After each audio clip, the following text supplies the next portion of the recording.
m'entendez bien, j'ai pas de micro. On est samedi 1er novembre. J'avais envie de tester le format vlog. J'avoue que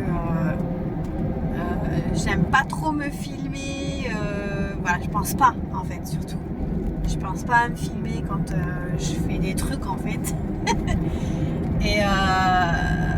Mais bon, je me suis dit, pas de vidéo pour demain. C'est important demain de suivre le rythme.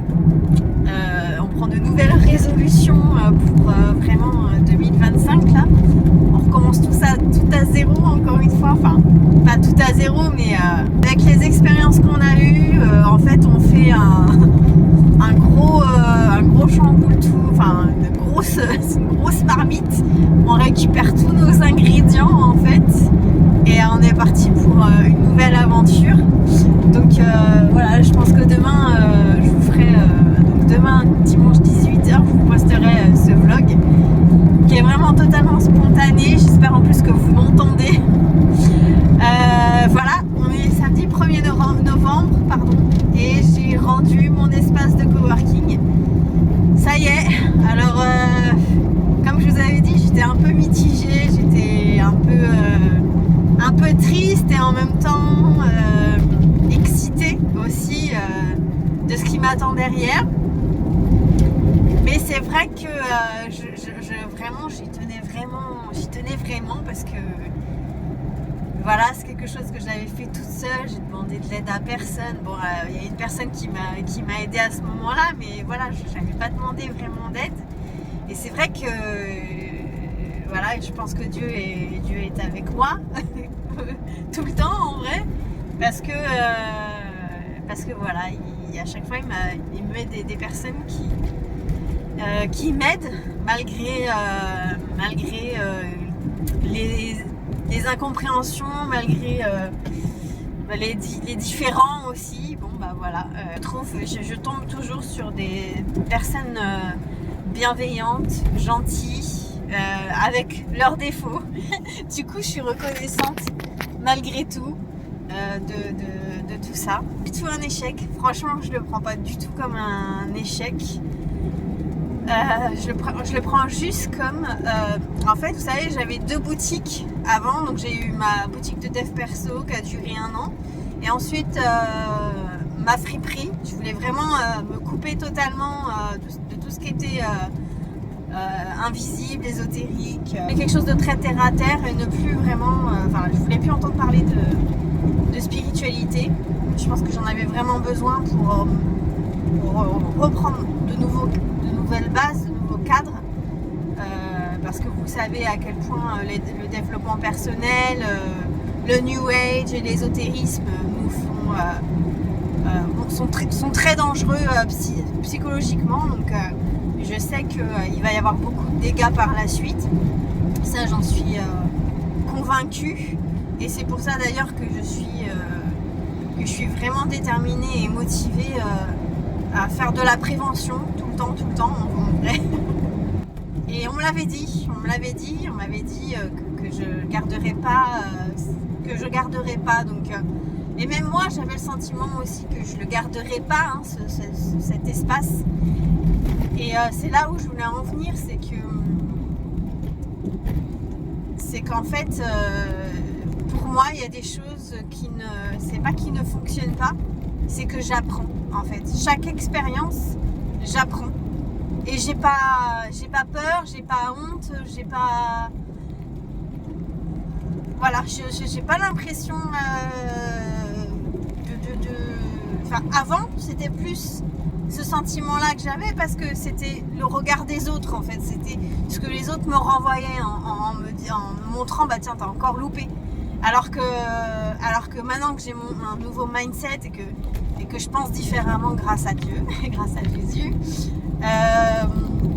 en fait je sais que c'est juste des expériences. Et que Dieu et que c'est des expériences par rapport à Dieu. C'est ça qui est dingue. C'est que moi, mon chemin, c'est ça en fait. J'ai même plus à chercher ma voie. Je sais que ma voie, c'est ça. j'ai pas le choix. Laisser ma boutique de développement s'ouvrir et que j'ai ouvert ma boutique de développement personnel, pardon. S'il me l'a laissé m'ouvrir, ça s'est fait très naturellement. C'était hyper fluide, j'avais besoin de rien. Franchement, c'était super. Je me suis dit, mais c'est bingo. Et en fait, pourquoi? C'est parce que il savait que j'allais faire ces expériences-là. Il savait, à travers une boutique. Donc, le but, en fait, c'était... ce que je comprends, c'est qu'à chaque fois, le but, c'est pas que je vais gagner beaucoup d'argent ou que je vais avoir une situation stable avec les boutiques que j'ai ouvertes. Et à l'époque, je me posais déjà la question. Mais en fait, là, comme c'est le 3e et que je me posais déjà la question à cette époque-là, si c'était pas voulu, bah en fait, ça confirme que c'est pas là en fait où Dieu m'attend. Il sait que je vais ouvrir des boutiques, il sait que ça va pas tenir, il sait que ça va pas aller loin, mais c'est parce qu'en fait, il me fait rencontrer des personnes. Ouais, c'est juste ça en fait. Et il sait qu'à travers moi, ça fonctionne parce que j'aime les gens. J'aime partager, j'aime discuter, j'aime être à l'écoute, j'aime connaître les histoires personnelles des gens. Je suis très curieuse de ça. Ça me nourrit et puis j'aime, voilà, j'avoue, j'aime les gens. Hein, c'est comme ça. Et Dieu, il nous dit, quand vous me chercherez, vous me trouverez. Et en fait, j'ai cherché sans savoir que j'allais trouver Dieu. C'est ça le plus dingue. C'est que lui savait que j'allais passer par là pour le rencontrer. Mais moi, j'en avais aucune idée. Et c'est vrai que je vous ai déjà dit plusieurs fois que j'étais une personne en quête de sens, que je cherchais vraiment du sens à ma vie. Et que moi, et que j'avais vraiment le sentiment et l'impression qu'on était dans une espèce de grande pièce de théâtre et qu'il n'y avait rien de logique quand je parle du monde, en fait. Et maintenant que je suis croyante et que j'ai commencé à lire la Bible, donc je continue, etc. Et plus j'avance et plus en fait ça valide ce que je pense, c'est que effectivement moi je ne fais pas partie du monde et je n'ai jamais fait partie du monde. Et en fait, je ne savais pas que c'était ça. Je ne savais pas que c'était ce sentiment-là et que c'était parce que je n'appartenais pas à ce monde. Et quand Jésus nous dit qu'ils m'ont détesté avant vous, et moi c'est aussi ce que j'ai remarqué personnellement, c'est que beaucoup de gens ne m'aimaient pas, beaucoup de gens me détestaient, et ça me faisait terriblement mal à l'époque, parce que je ne faisais rien, franchement, je ne faisais rien pour emmerder les gens, pour attaquer les gens, juste j'existe, juste j'existais. Et ça me torturait vraiment.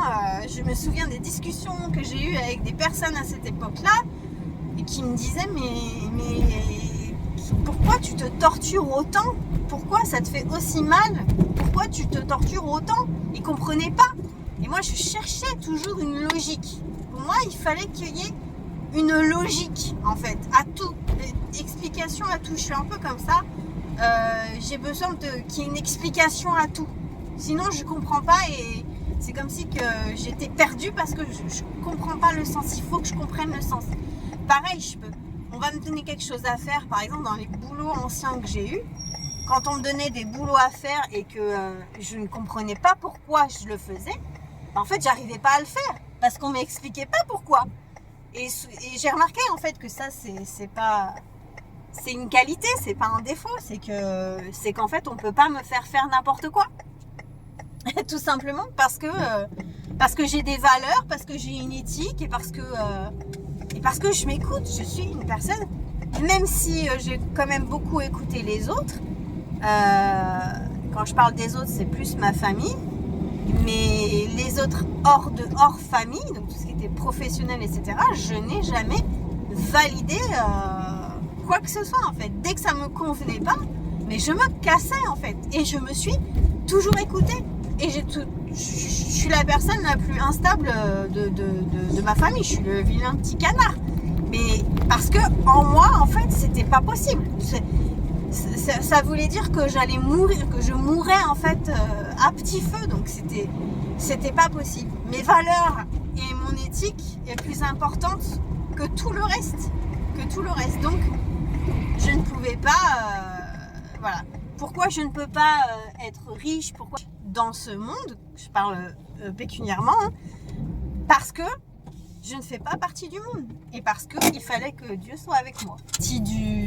Partie de l'autre côté, en fait, maintenant quand on connaît Dieu, en fait, on comprend beaucoup plus de choses quand on est des personnes qui sont mal à l'aise, en fait, dans ce monde, qui se cherchent dans ce monde. Voilà, si vous êtes des personnes qui sont toujours en quête de sens, qui n'arrivent pas qui veulent créer des choses, mais que pertinemment ils n'y arrivent pas et tout, il y a un truc qui bloque à chaque fois, que voilà, ils ont vraiment de l'ambition mais qu'ils n'y arrivent pas, qui comprennent pas les gens aussi. On a du mal à comprendre certaines personnes parce que il y a comme une espèce de pureté en nous qui font que on comprend pas ce que les gens font des trucs bizarres. Donc du coup voilà, donc si vous êtes comme ça, posez-vous des questions, peut-être que vous faites partie de la team Dieu, quoi. De toute façon tout le monde en fait partie concrètement, mais beaucoup se sont oubliés en fait, voilà, à cause de l'argent, à cause de l'orgueil, à cause de la jalousie, à cause de l'envie, à cause de tous ces sentiments qui sont pas bons pour nous, pour aller vers lui à chaque fois. C'est-à-dire que le développement personnel, quand j'ai ouvert ma boutique en dev perso, c'était pour expérimenter l'invisible mauvais, voilà. Pour vraiment que je comprenne mieux, malgré que je l'ai expérimenté étant plus jeune, mais comme on veut pas le voir, on occulte ça, on le met de côté, derrière, dans notre cerveau, on veut pas admettre que ces choses-là existent parce que ça nous fait peur. Donc j'étais comme ça, j'étais athée et j'étais comme vous, je pense, si vous tombez sur cette vidéo à ce moment-là. Mais Dieu, en fait, quand il y a un truc qui tourne par rond et qu'on cherche une vérité, et ben en fait voilà, notre quête c'est pour aller vers le Seigneur. Donc lui savait très bien que c'était pour aller vers lui en fait, et qu'il fallait que j'expérimente ça, voilà, pour comprendre qu'il y avait bien de l'invisible mal. Pour ensuite comprendre que il existe aussi son contraire, donc l'invisible bien. Il savait très bien aussi que j'étais une personne, que je suis une personne sensible, hypersensible, et qu'il me fallait ce temps de reprise dans la matière. Je vais dire ça comme ça, donc pour que vous compreniez mieux, que je revienne en fait dans, comment vous expliquer, dans tout ce qui est cartésien. On ne croit plus à rien. Donc il m'a laissé ouvert encore ma boutique de friperie parce qu'il savait que j'avais besoin vraiment de me remettre, voilà. J'avais des grosses crises d'angoisse, etc. J'avais l'impression vraiment que j'allais mourir tous les jours. Donc il savait que j'avais besoin de repos, en fait, de repos psychologique. Il m'a laissé aussi aller voir un psy, hein, donc j'ai été voir, j'ai fait 4 séances de psy. Mais bon, moi je sais que c'est quelque chose qui me fait pas avancer, parce que si vous voulez, je suis un peu ma propre psy dans le sens où je comprends vite les choses qui sont pas logiques. Je sais qu'il y a un truc qui va pas, et après j'analyse, je m'auto-analyse, et je comprends plein de choses après, mais pas toute seule, hein. Je me sers de bouquins, donc j'ai lu énormément à cette période-là, j'ai lu plein de bouquins, donc je me suis nourrie vraiment, nourrie intellectuellement, et donc voilà, j'ai compris plein de choses. Et malgré tout, ce que j'ai compris aussi, donc la friperie ça a duré 1 an, C'était pour voir aussi si j'étais capable de m'écouter à faire des... comment dire, à faire prévoir des objectifs, voir si je suis capable de créer quelque chose. Et ça m'a permis aussi de prendre beaucoup confiance en moi et de me dire que je suis capable en fait. Tout le monde peut le faire, si moi je peux le faire, tout le monde peut le faire. Et je pense que Dieu aussi, Dieu il est là pour tout en fait. Il nous aide dans tous nos domaines de vie. Et il m'a aidé inconsciemment. Moi j'en avais pas conscience, mais aujourd'hui je sais que c'est grâce à lui.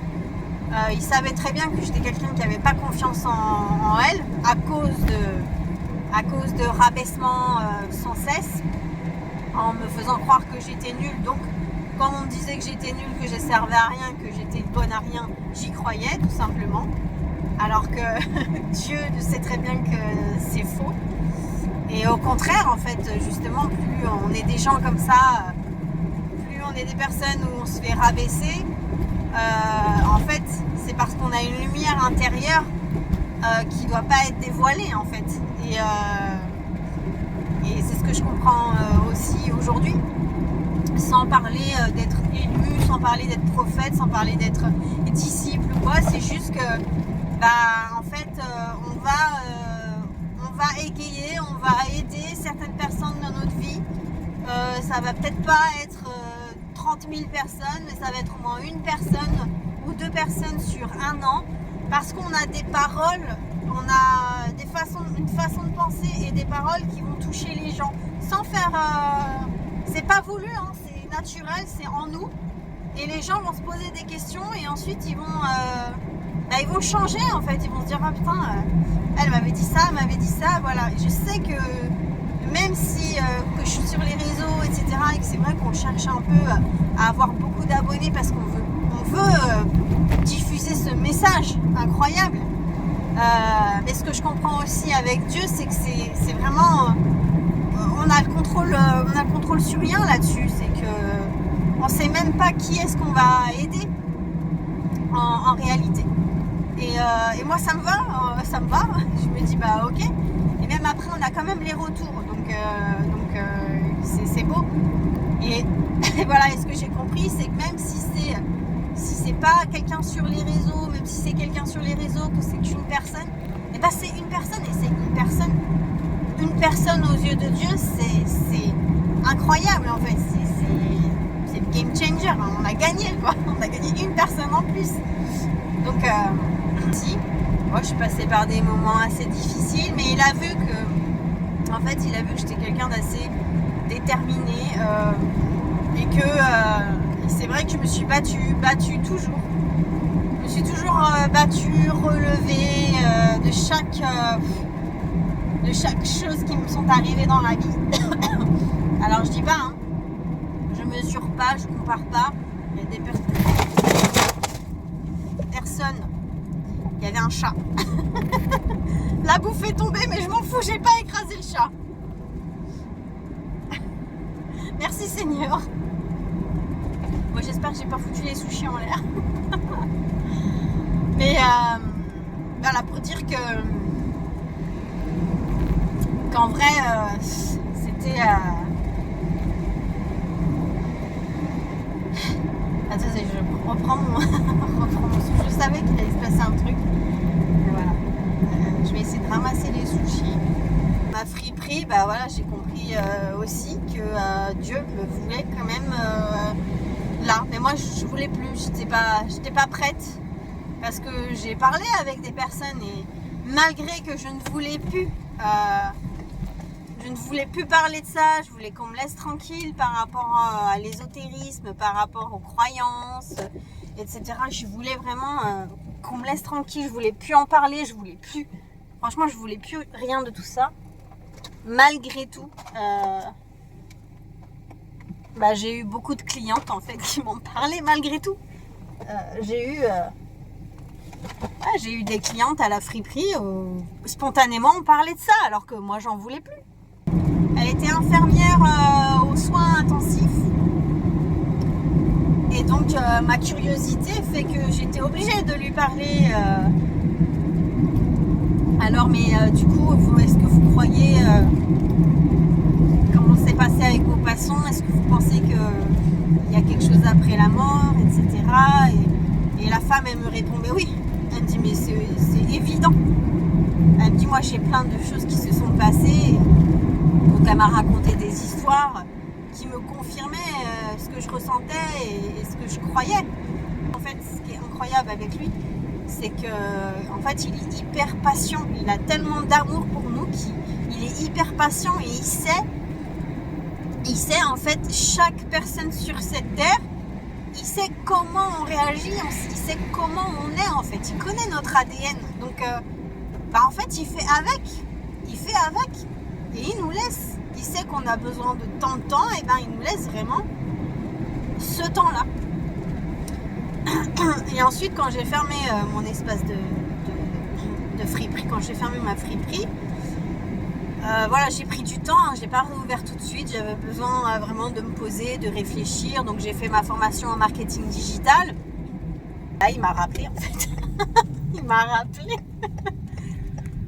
m'a rappelé totalement en me disant non mais, qu'est-ce que tu es en train de faire toi, ton truc, c'est moi, quoi. Il faut que tu parles de moi, il faut que tu parles. Ce que tu as vécu en fait dans l'ésotérisme, dans cette boutique, il faut que tu en parles. C'est ça ton truc, tu dois en parler. Et arrête de vouloir aller ailleurs, non. Moi, je veux que tu sois là. Et donc, j'ai pas ouvert longtemps, hein, mon espace de coworking. Je l'ai ouvert, franchement, ça a mis 7 mois. C'est resté 7 mois. Donc 7 mois pour que je comprenne que ma mission, elle était pas là-bas, en fait. Et que quand c'est avec Dieu, en fait, il faut l'écouter, en fait. Mais c'est vrai que c'est pas évident quand on débute dans la foi, on sait pas trop comment aller vers lui, on sait pas trop comment avoir des réponses, etc. Qu'est-ce qu'on doit faire avec ce qu'on a eu, qu'est-ce qu'on doit faire. Et donc j'ai pris le temps. Voilà, j'ai pris ces 7 mois, bon un petit peu plus, du coup je pense que ça a duré 1 an à peu près. J'ai pris ces 1 an pour vraiment comprendre, pour aussi moi m'accepter telle que j'étais aussi, avoir de plus en plus confiance en moi, parce que si on n'a pas confiance en soi, en fait on peut pas faire la volonté de Dieu, c'est pas possible, parce qu'on va pas être sûr de soi. Et puis du coup on sera pas crédible dans ce qu'on va dire. Tandis qu'aujourd'hui, il nous fait un travail vraiment sur ça. C'est pour ça que quand je vous dis que Dieu il nous change du tout au tout, c'est vraiment du tout au tout. Il nous apprend, il nous remet à zéro, il nous rapprend tout à zéro. Et donc ça veut dire qu'on se transforme intérieurement parce qu'on va changer. Et on va changer en bien. C'est pas on va changer en mal, on va changer en bien. C'est-à-dire que ce qu'on était avant, il y a des choses qui vont complètement changer. Et il y a des choses, par exemple nos talents ou nos dons qui vont doubler en fait voilà, ça va être des dons et des talents qui vont doubler. Ça va être encore plus que ce que c'était avant, sur quoi on était doué. Et du coup, ça, il se sert de ça, en fait, Dieu. J'ai décidé quand je me suis repentie et que j'ai voulu donner mon âme au Seigneur, je me suis dit, maintenant, il va falloir y aller. Donc voilà, comme je vous dis, il m'a laissé y aller progressivement. Et quand j'ai créé ce programme Affiliation Divine, il m'a complètement aussi transformée à ce moment-là. Il m'a dit, il m'a fait comprendre qu'il fallait que je me positionne, que je n'avais pas le droit de parler de développement personnel et d'ésotérisme et ensuite de verser dans ce programme. Quand je vous en ai déjà parlé, où je dis que en fait, il m'a fait recommencer à zéro ce programme parce que je mélangeais tout. Mais il m'en veut pas. Il m'en voulait pas de tout mélanger. Il sait que ça a été compliqué pour moi et qu'il fallait remettre des bases. Et tous les jours, j'allais à la basilique et tous les jours, j'allais prier. Parce que je me disais, Seigneur, qu'est-ce que tu es en train de me faire faire? Je suis en train de faire un truc, je sens qu'il y a quelque chose qui va pas dans ce programme, mais je vois pas quoi. Et tous les jours, j'allais prier à la basilique pour comprendre ce qui n'allait pas. Et en fait, il m'a fait comprendre. Il m'a dit, tu vas réécouter ce que tu as dit dans ton programme, les vidéos que tu fais, les, les, les, les slides que tu écris, etc., ne sont pas en accord avec ce que tu dis. Tu es en train de parler de ma parole, mais en même temps, tu mets du dev perso dedans. C'est pas possible, tu mélanges tout. C'est pas possible. Soit tu es entièrement avec moi, soit tu peux pas avoir un pied dans le bon et un pied dans le mal, en fait. C'est un peu ça. Et c'est ce qui m'a fait comprendre.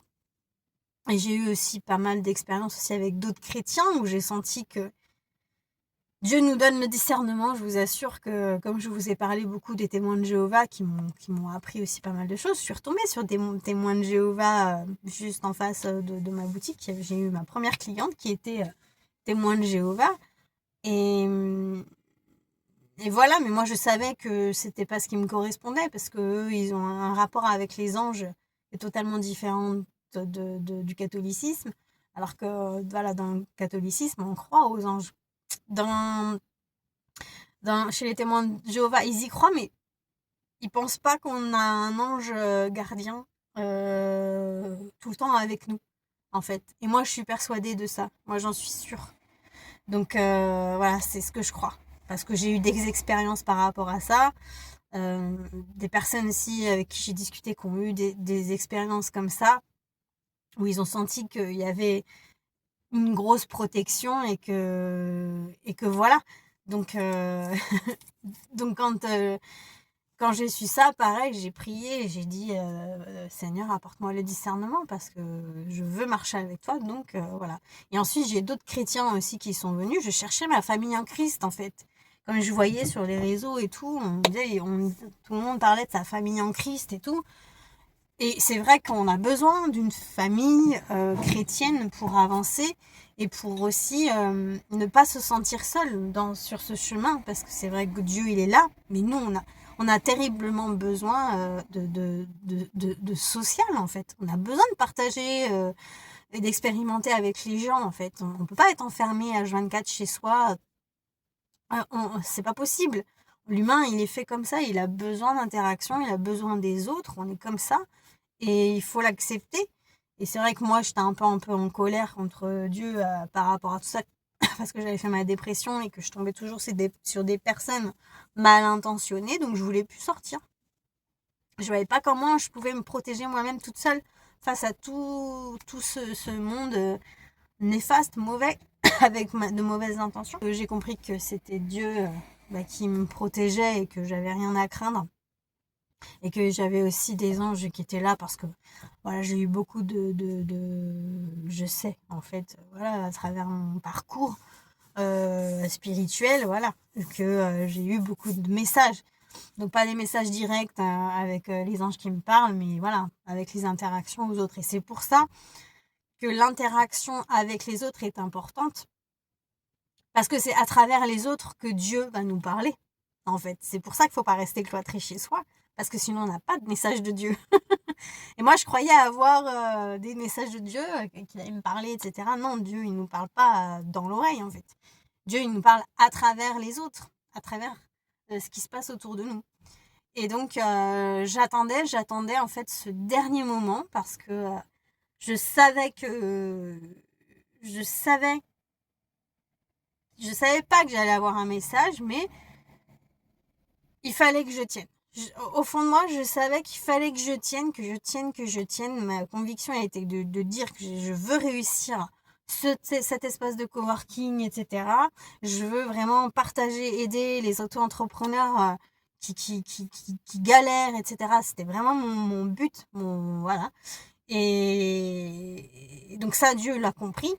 Mais c'est comme s'il me disait attends, il va se passer quelque chose. Attends, jusqu'à ce moment-là où des chrétiens arrivent.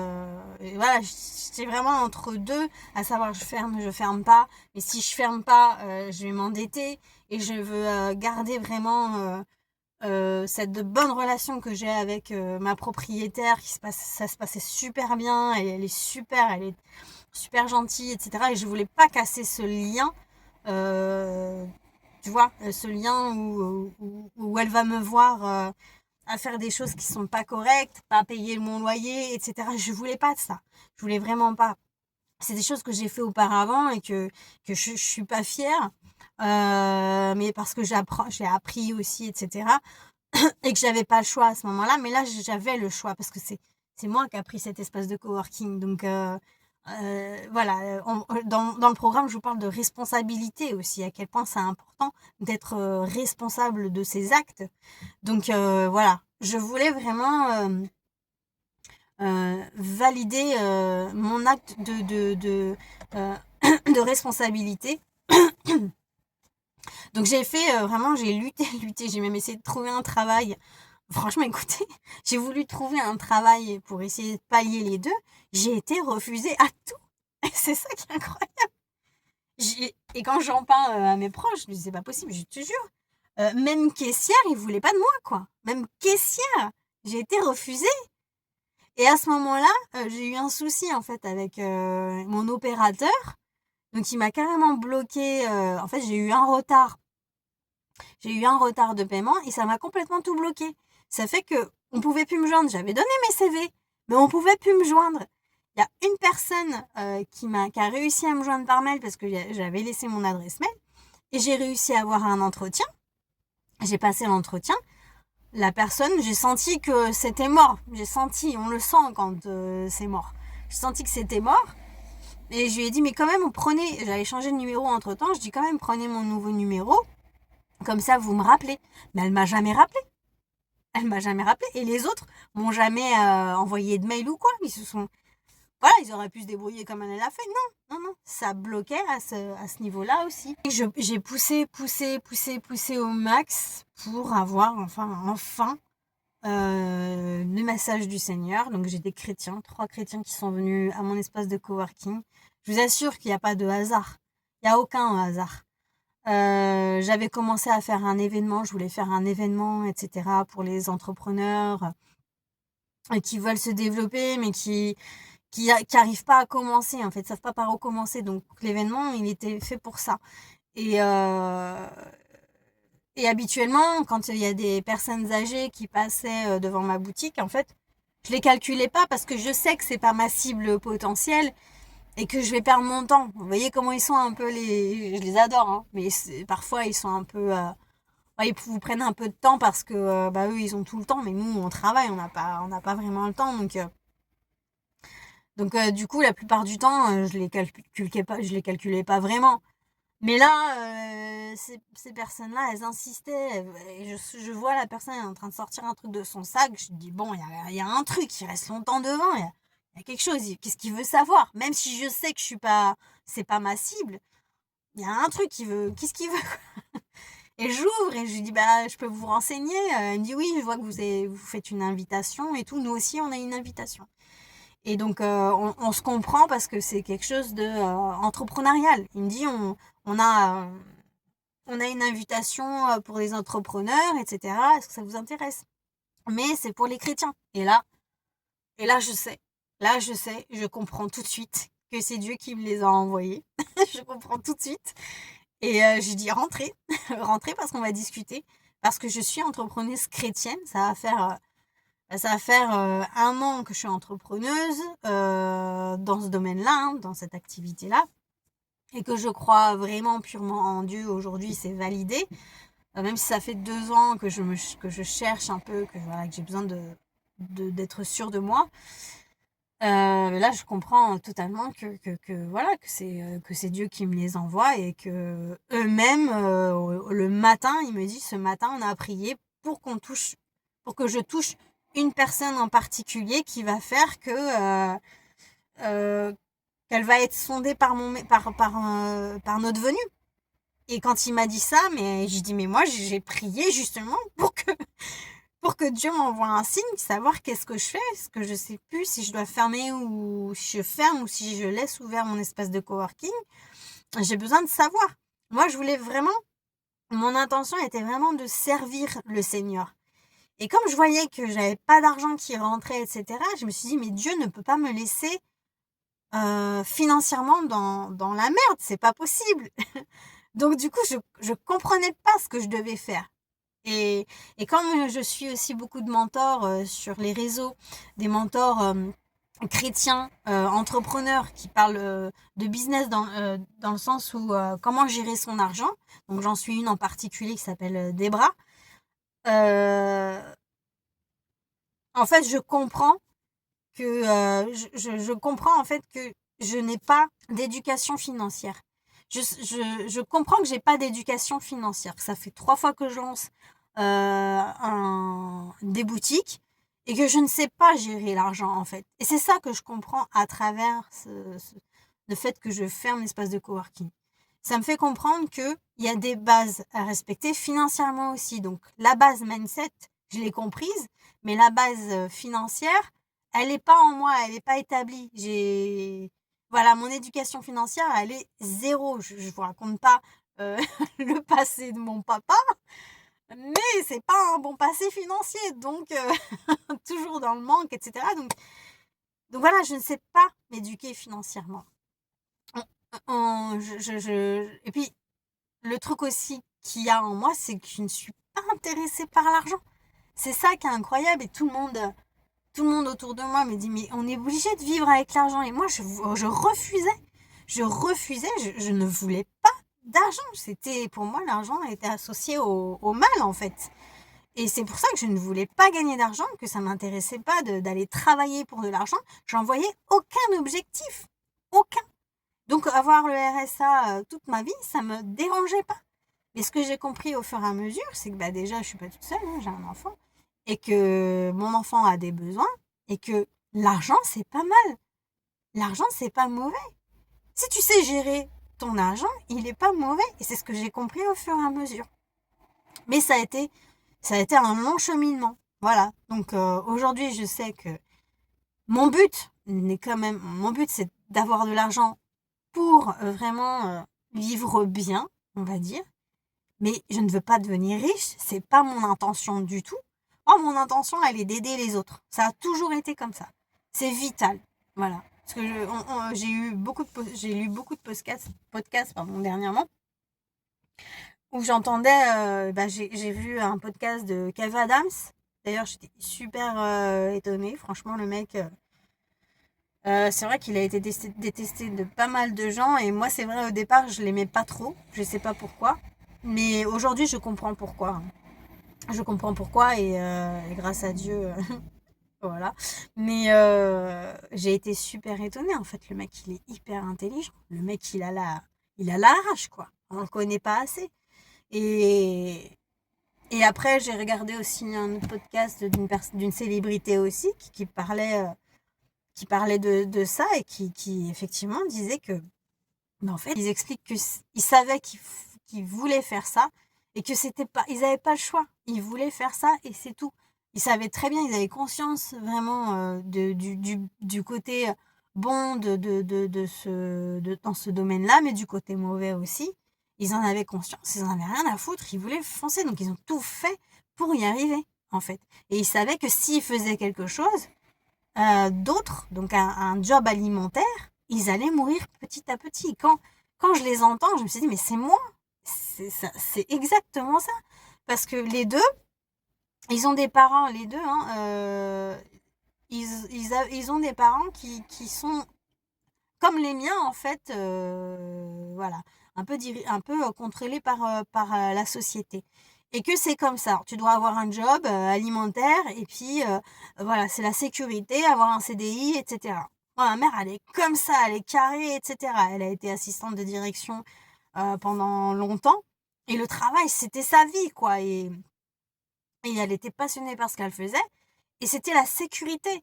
Et moi, je suis totalement l'opposé. Je suis pas du tout comme ça. Je ressemble un peu plus à mon père qui est un petit peu, voilà, un peu volage, etc.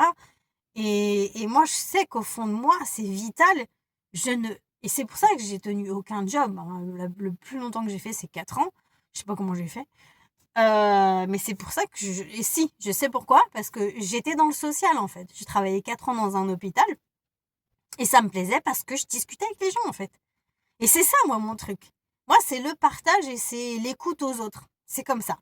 Et je savais que un job alimentaire, travailler pour travailler et pas comprendre ce que je fais, ou que je fais des trucs machinalement comme un robot, c'est pas pour moi. C'est pas pour moi. Et ça, j'ai eu beau l'expliquer, etc. à mes parents, ils ne me comprenaient pas. Et si je faisais ça, c'est que je mourrais petit peu au fond de moi. Donc c'est pour ça que je préférais vivre avec 500 balles tous les mois, mais au moins, j'avais la curiosité, et je pouvais, j'avais le champ des possibles, en gros. Qu'est-ce que je vais faire maintenant? Alors, je vais tenter des choses. Et j'avais le champ des possibles, j'étais libre de pouvoir faire ce que j'ai envie. En fait, même si je vis qu'avec 500 balles, c'est pas grave. Je préfère vivre avec 500 balles que 1500 balles et m'oublier et mourir, en fait, petit à petit. Donc c'est ça en fait aujourd'hui pourquoi je me bats, c'est parce que, et pourquoi je ne veux absolument pas trouver un travail lambda, parce que ça ne me correspond pas et parce que je sais que j'ai quelque chose à apporter.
Juste les amis, j'espère que vous allez bien.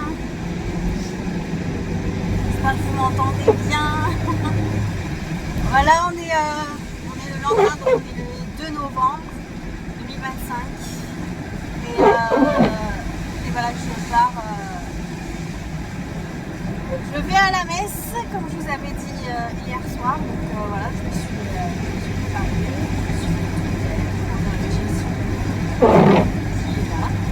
Donc voilà, donc je vais essayer de vous filmer l'intérieur de la messe. Et je vous dis à tout de suite.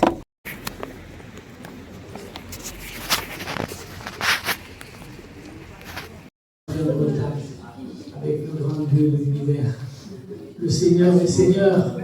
Amen. Vous êtes prêts à rentrer en contact avec le roi de gloire, celui qui fait toutes choses. On invoque sa présence ce matin. Alléluia, Seigneur. Viens remplir le cœur. Viens remplir nos vies. Fais-nous du bien, Seigneur. Merci parce que ta présence est bénie.